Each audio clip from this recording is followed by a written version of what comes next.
היי, טוב, אנחנו בזמנים מטורפים, אני מניחה שלא רק אני מרגישה את זה. משהו בחיבור בין הפנים לחוץ מבקש להיות כבר נוכח, כבר אי אפשר להתעלם, כבר אי אפשר לבנות שום דבר על מציאות שהיא לא מחזיקה את האמת, אני מרגישה. כאילו מציאות שהיא לא משקפת אותנו, היא מחטיפה. זה כבר לא... היו זמנים שבאמת היה אפשר להחזיק הרבה יותר...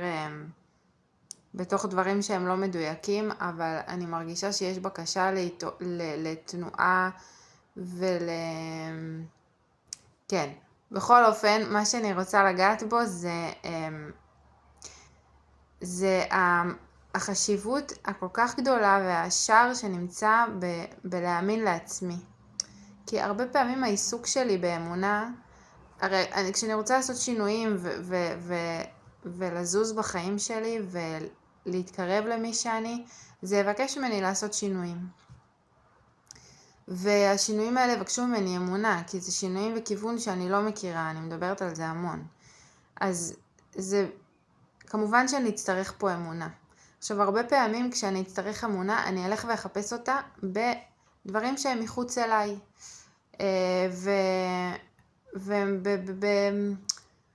גם אם זה אנשים שמאוד יקרים לי והם סוג של מנטורים עבורי או מורים או אפילו מהצדיקים, אני יכולה להתחזק באמונה מאותם אנשים שהם מחוץ אליי, אבל אין תחליף ללהאמין לאמונה שהיא נובעת מתוכי.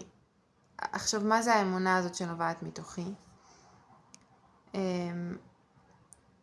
זה מעלה לי את הדיבור הזה שעמך כולם צדיקים.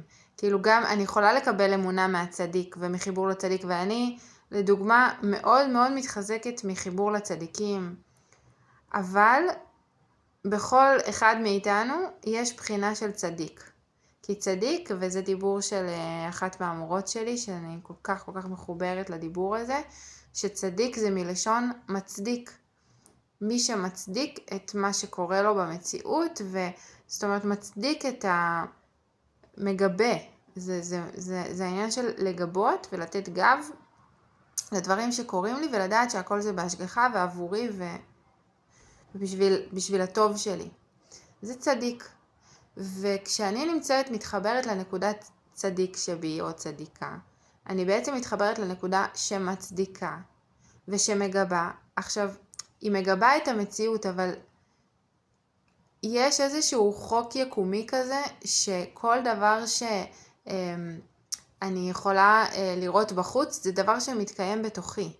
אם אני לא מאמינה לעצמי, או לא מצדיקה קודם כל את עצמי ואת התחושה שלי, אני לא יכולה להצדיק את מה שקורה מחוץ אליי. אם אני לא מאמינה לעצמי, לרצונות שלי, לצרכים שלי, ולמה שנעים לי או לא נעים לי, אני לא יכולה להאמין למסרים שמגיעים אליי. אני אראה מסרים.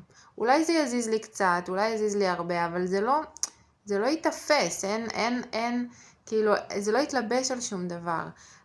המקום שבאמת באמת באמת יכול להניע אותי להאמין ולהתחזק באמונה, זה שאני אאמין לעצמי.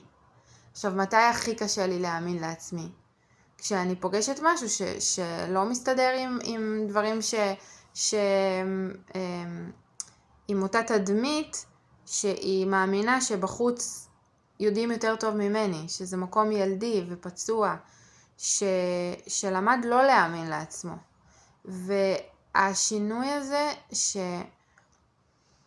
שאנחנו הרבה פעמים מתבקשים לעשות, זה בכלל לפני הדברים בחוץ, ולפני זה שאני בוחרת משהו כזה או אחר. בכלל אני מאמינה לעצמי שלא טוב לי, נגיד. כמה אני מאמינה לעצמי?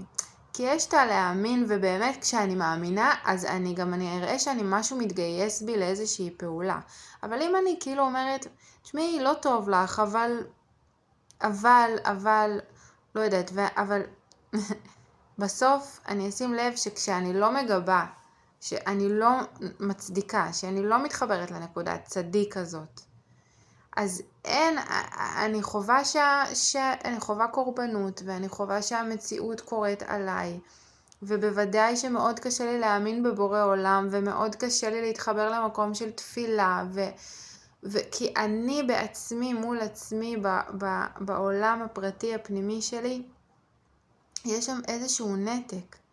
וזאת הזמנה להיזכר בחיבור הזה שיכול להיות שם, ביני לבין הדברים הכי פשוטים וראשוניים. נעים לי איפה שאני נמצאת, לא נעים לי, אני מתרחבת, אני מתכווצת, בבית, בקשרים שיש לי, בעיסוקים שאני עוסקת בהם. אני רוצה ללמד את עצמי לסמוך ולהאמין ולהצדיק את מה שקורה בתוכי, ומשם דברים נראים אחרת. זהו, היה לי ממש ממש חשוב להעביר את זה, ואני מקווה שזה יגיע לאן שזה צריך.